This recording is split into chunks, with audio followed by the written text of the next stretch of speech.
Hi there, I had to start looking at this market today from scratch. Knowing what I know about this AI infrastructure boom, these earnings reactions, and the kind of one-year stock moves that make normal investing feel completely upside down, I would do one thing differently. I would stop asking which ticker is going up the fastest, and I would start asking which story still has proof left to deliver. Because that is where people get separated. Tuesday, May 5th, New York time, and comment below what day and date you are watching from, because I want to see how far this market conversation is spreading. And if this kind of breakdown helps you cut through the noise, support the channel by subscribing and comment John AG Best below. Now, this is not a normal stock market anymore. We have companies beating earnings and falling. We have companies missing expectations and still getting bought. We have AI names trading like infrastructure monopolies, restaurant stocks trading like recession indicators, miners trading like national security assets, and tiny semiconductor names moving so violently that the chart looks like somebody left the machine running overnight. So today we are going through the stock stories most people are missing, not because they are hidden, but because the market is moving so fast that people are only seeing the headline, not the structure underneath it. And the structure is simple. The market is rewarding anything that touches compute, power, data centers, defense, automation, rare materials, and AI deployment. But it is also punishing anything where the story is bigger than the numbers. That is the tension. Start with Disney, because Disney is the perfect example of a stock where the brand is stronger than the chart. Families still pay. Parks still matter. Streaming is cleaner than it used to be. ESPN is still a valuable card on the table. And the latest quarterly update showed Disney's business still moving forward, not exploding, but improving enough to remind investors that the business is not broken.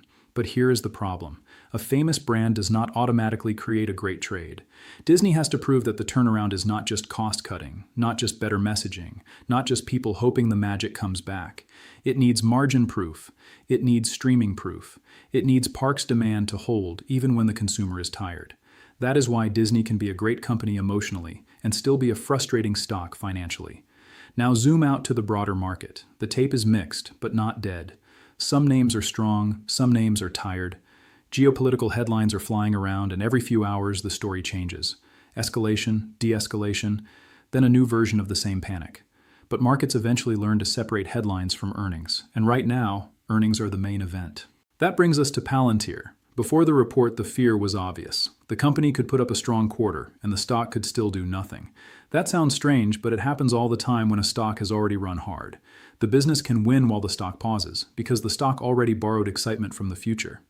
Then the numbers came out.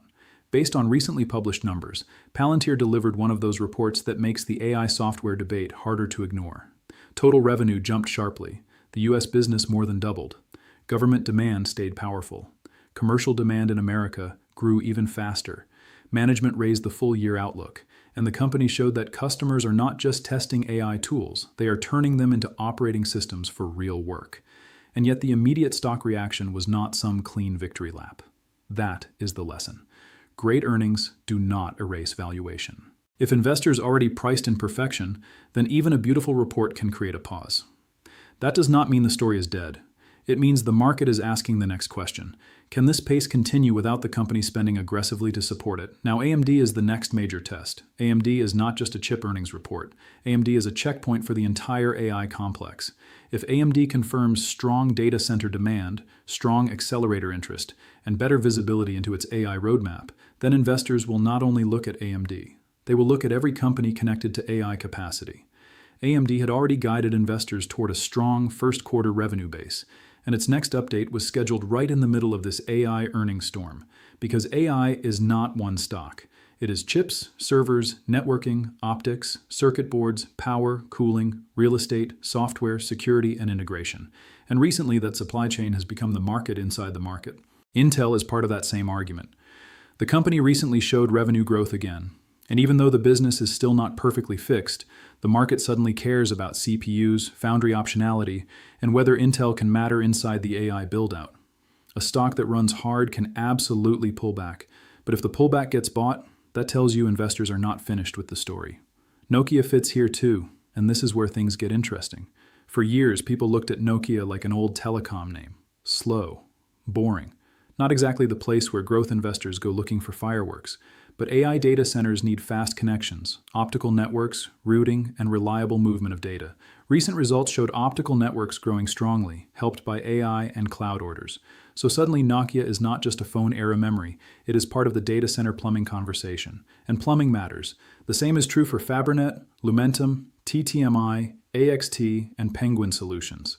These are not the flashy AI brands. These are the companies around the machine. Optical manufacturing, advanced packaging, printed circuit boards, compound semiconductor substrates, AI factory integration. The more data centers get built, the more these overlooked suppliers matter. TTMI is a great example. It makes the kind of electronics hardware people ignore until demand gets tight. Recent results showed earnings improving sharply, and the company already has heavy exposure to aerospace, defense, and data center computing. That is a very different setup from a pure hype stock. It does not mean it cannot fall, but it means the story has real customers underneath it. Fabrinet is another one. When a stock drops after a good report, inexperienced traders panic. But sometimes that is just profit-taking after a big move. If revenue is still growing, optical demand is still strong, and high-performance compute is still pulling orders forward, then a pullback can be noise, not a death sentence. But let me be clear, not every AI stock deserves to be chased. AXT may have a real compound semiconductor story. It may benefit from data center demand, photonics, speed, power, and specialized materials. But when a stock rises thousands of percent in a year, the question changes. You are no longer asking, is this company interesting? You are asking, am I buying after the easy money has already been made? That is a completely different game. The same warning applies to drone stocks, tiny biotech names, and OTC speculation. A high short interest can create a squeeze, but it can also just mean serious investors see serious problems. A chart can explode, and then one missing catalyst can pull the floor away. Look at the biotech names. ABIO, ZBIO, Atos, all of these require a separate rulebook. You cannot value them like normal companies. Drug approval, commercialization, market size, cash runway, dilution, and clinical risk matter more than the day-to-day chart. Abiona has moved into a commercial stage story after FDA approval for a rare skin disorder therapy, but even approval does not magically solve market size or execution. Atasa, meanwhile, recently completed a reverse split, and reverse splits often tell you a company is trying to fix its listing optics after the stock has already suffered. So yes, biotech can run, but it can also humble people quickly. If you are successful, share your success story in the comments so others can stay motivated. Now let us move to the resource names, because this is where AI meets geopolitics. Albemarle is lithium. MP Materials is rare earths. And these are not just commodity stories anymore. Batteries, magnets, defense systems, EVs, drones, robotics, wind turbines, and advanced manufacturing all depend on critical materials. The US does not want to wake up one day and realize the supply chain for the future is controlled somewhere else. That is why MP matters. The company sits inside the rare earth conversation, and government support has made the market pay attention. But strategic importance does not mean unlimited upside. Earnings still matter, costs still matter, processing still matters, customer contracts still matter. Albemarle is similar. Lithium prices can rebound, cost cuts can help, and earnings can reset expectations. But lithium remains cyclical. If investors pay a growth multiple for a commodity recovery, they need the commodity price to keep cooperating. Now, GameStop is a different beast. The eBay-related story sounds exciting because it is unexpected, but unexpected does not mean investable. Financing, dilution, debt, strategic logic, and board approval all matter. Sometimes the company mentioned in the rumor gets more benefit than the company chasing the rumor. In this case, eBay may actually be the cleaner story if attention reminds investors that its own recovery has legs. BigBear.ai is another caution point. Everybody wants to find the next Palantir. I understand it. A smaller defense AI name sounds exciting when Palantir is printing huge growth. But comparison can be dangerous. BigBear.ai has government exposure and mission-ready AI language. But investors still have to watch revenue quality, losses, acquisitions, dilution, and whether the company can turn attention into durable earnings. That is where a lot of small AI names fail. They win the narrative before they win the business. This is also why NBIS matters. It sits right at the intersection of AI demand, GPU access, developer tooling, and the market's fear that there simply is not enough compute to go around. When a company is connected to scarce compute, investors start valuing backlog almost like current revenue. That can be powerful, but it can also be dangerous because backlog is only valuable if it converts on time and at attractive margins. And this is where the market is getting smarter. It is not enough to say, we are exposed to AI. Every company says that now. The real question is whether AI exposure changes the income statement. Does revenue accelerate? Do margins expand? Does free cash flow improve? Do customers renew? Does the company win larger contracts without spending recklessly to get them? That is why Palantir gets treated differently from a tiny AI label stock. Palantir is proving demand at scale. Some smaller names are still proving they deserve the label. Gold Resource also deserves a quick warning. A junior miner can look cheap because the market cap is small, but small miners can be brutal. If silver keeps moving, the stock can act like a lever. If silver cools off, that same lever works against you. So when a company's revenue mix leans heavily towards silver, do not analyze it like a simple gold hedge. Analyze it like a volatile silver-linked business with operating risk attached. And remember this about all of these names. The market does not pay you for being excited. It pays you for being early, being right, and surviving long enough for the thesis to play out. Most people fail on the third part. They buy the right theme, but they buy too late, size it too big, panic at the first pullback, or average down into a story they never truly understood. That is why I keep coming back to process. Make your watch list. Separate proven companies from story stocks. Separate earnings beats from price reactions. Separate infrastructure from hype.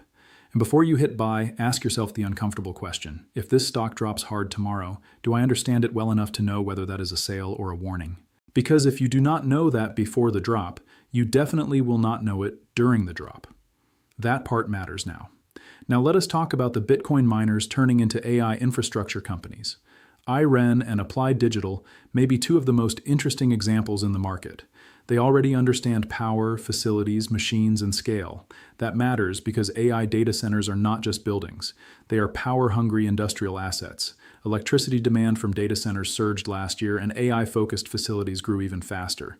So if you control power and construction capacity, you may control the bottleneck. Applied Digital recently highlighted a massive AI factory campus and new financing, while IREN continues to position itself around power-dense compute, AI cloud, and large-scale data center capacity. The idea makes sense, but it is not risk-free. Build-outs cost money, financing can dilute, customer concentration can become a problem, timelines can slip. And if Bitcoin still influences part of the story, then investors are not just buying AI.